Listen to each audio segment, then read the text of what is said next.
C'est un cours en fait qui s'organise en 12 séances qu'on a fait avec Quentin Lopineau. Au début, c'était très martial, très militaire.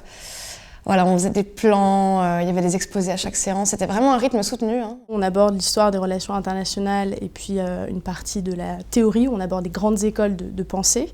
Et ensuite, les 11 dernières séances vont être vraiment consacrées à la fois en fait, aux grands enjeux internationaux, en abordant des zones géographiques comme des grands thèmes. Elle est assez compétente, en tout cas dans tout ce qui est théorie des relations internationales, une bonne base de droit international public et en général pour toutes les matières, parce qu'il y a des profs. Je travaille actuellement au Quai d'Orsay. J'ai passé le concours en fait, de secrétaire des affaires étrangères juste après mon master. Je suis diplômée de 2013.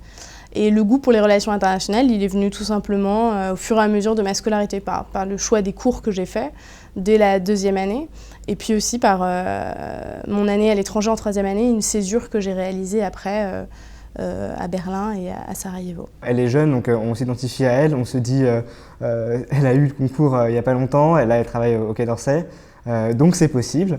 Et après, on se dit qu'il y a quand même une grosse différence avec elle, parce que quand elle nous sort un nombre incalculable de résolutions de l'ONU, la résolution 36-28, 28-22, on se dit que 2822, c'est plutôt le nombre d'heures qu'elle a dû passer, elle, pour apprendre tout son droit international public. On transmet ce qu'on sait ou sur quoi on a bossé, parce que clairement, des cours, ça se prépare aussi beaucoup.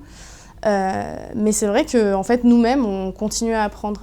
Pour moi, c'est presque une formation continue. Le retour d'exposé de Lauriane, qui faisait plus d'une page et demie de mail, a été un des retours du camp professoral les plus longs que j'ai reçus depuis que je suis à Sciences Po. Donc elle a vraiment pris son temps et elle m'a tout détaillé. Je crois que ça s'est assez bien passé avec Quentin.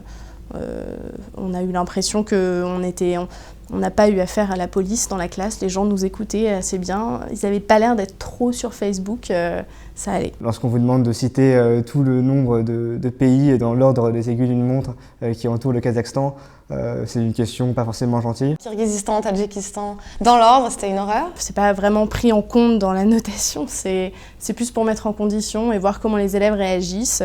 En dîner de conf, on était dans une crêperie et on a appris qu'elle avait été présidente de l'AS en 4e année et on lui a demandé mais du coup comment ça s'est passé, à quel moment vous avez commencé à travailler? Oui, les étudiants ne préparaient pas tout de suite les concours forcément ou essayaient de trouver un équilibre. Moi, je trouve que c'est assez motivant d'avoir des profs aussi jeunes en face de nous et ça donne envie d'être à leur place aussi. On se dit voilà, s'ils sont là c'est qu'ils en voient.